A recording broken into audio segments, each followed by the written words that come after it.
안녕하십니까. 위풍당당 재활의학과 원장 김승찬입니다.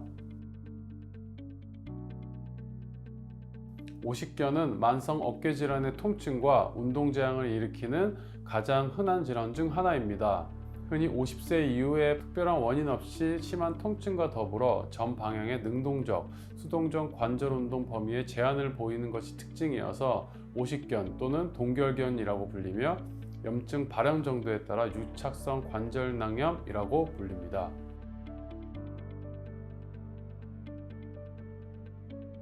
오십견이라고 해서 반드시 50대에만 생기는 것이 아니라 그보다 젊은 30, 40대에서도 발생을 하게 되고 60, 70대 사이에도 흔히 발생할 수 있는 질환입니다.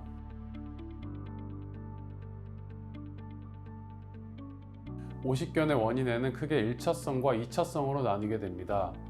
1차성 오십견은 특별한 원인 없이 저절로 발생되는 경우를 말합니다. 2차성 오십견은 어깨의 손상, 당뇨, 갑상선 질환 등과 같은 유발인자가 있거나 회전근개 파열, 연골 파열 등으로 발생하게 됩니다. 이러한 회전근개 파열, 어깨 손상 등의 원인으로 최근 젊은 층에서도 오십견이 발생하고 있습니다. 단순 방사선 검사 시 정상으로 나왔을 경우 주로 관절 운동 범위의 검사를 통해 진단을 하게 됩니다. 4주 이상의 어깨 통증과 강직이 있을 경우 일상생활이 힘들 정도로 어깨에 통증이 있는 경우에는 반드시 병원을 방문하셔서 진단을 받아보셔야 합니다.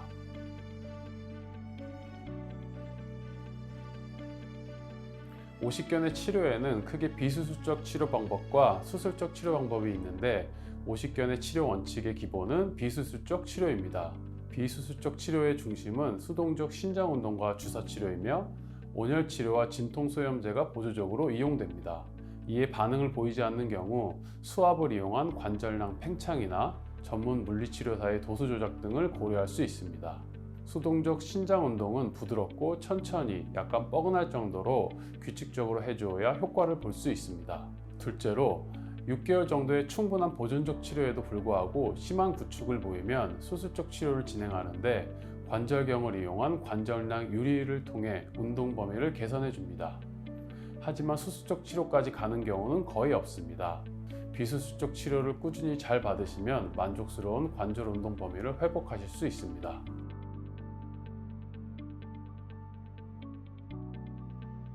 회전근개란 어깨 관절 주위를 덮고 있는 4개의 근육인 극상근, 극하근, 소원근, 견갑하근을 가리킵니다. 이 4개의 근육은 어깨 관절의 회전 운동 및 안정성을 유지해주는 역할을 하는데 이 4개의 근육 가운데 하나 또는 그 이상이 파열되어 팔과 어깨에 통증을 발생시키는 질환이 바로 회전근개 파열입니다. 회전근개 손상은 어깨 관절에 발생하는 만성 통증의 흔한 원인입니다. 회전근개 파열의 가장 흔한 증상은 어깨 통증이며 근력 약화, 어깨 결림, 삐걱거리는 소리 등이 동반됩니다. 어깨의 통증은 팔의 위쪽 삼각근 부분에 나타나는 경우가 많으며 흔히 팔을 위로 들어 올릴 때 통증이 심해집니다. 몸을 바로 세우면 통증이 감소하고 누운 자세에서는 통증이 심해져서 수면 장애를 호소하기도 합니다. 어깨 관절에 운동 제한이 있을 경우 어깨의 수동적 관절 운동은 정상이지만 능동적 관절 운동은 제한됩니다. 또한 환자가 팔을 들어 올릴 때 어깨 꼭대기에서 삐걱거리는 느낌을 느낄 수 있습니다. 어깨에 통증을 호소하시는 분들 중 대부분은 회전근개 파열과 오십견으로 불리는 동결경은 혼동하는 경우가 많은데 각 운동 범위와 통증 유발 정도에 따라 회전근개 파열과 오십견은 구분됩니다. 회전근개 파열의 크기, 염증의 정도, 통증과 기능 저하의 정도에 따라 치료 방법이 달라집니다.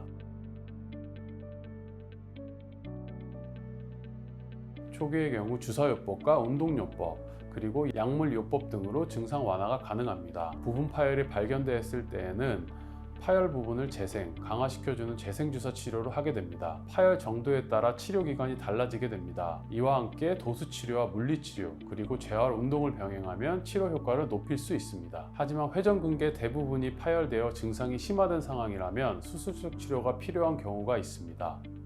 최고의 치료로 최고의 효과를 선사하겠습니다. 감사합니다.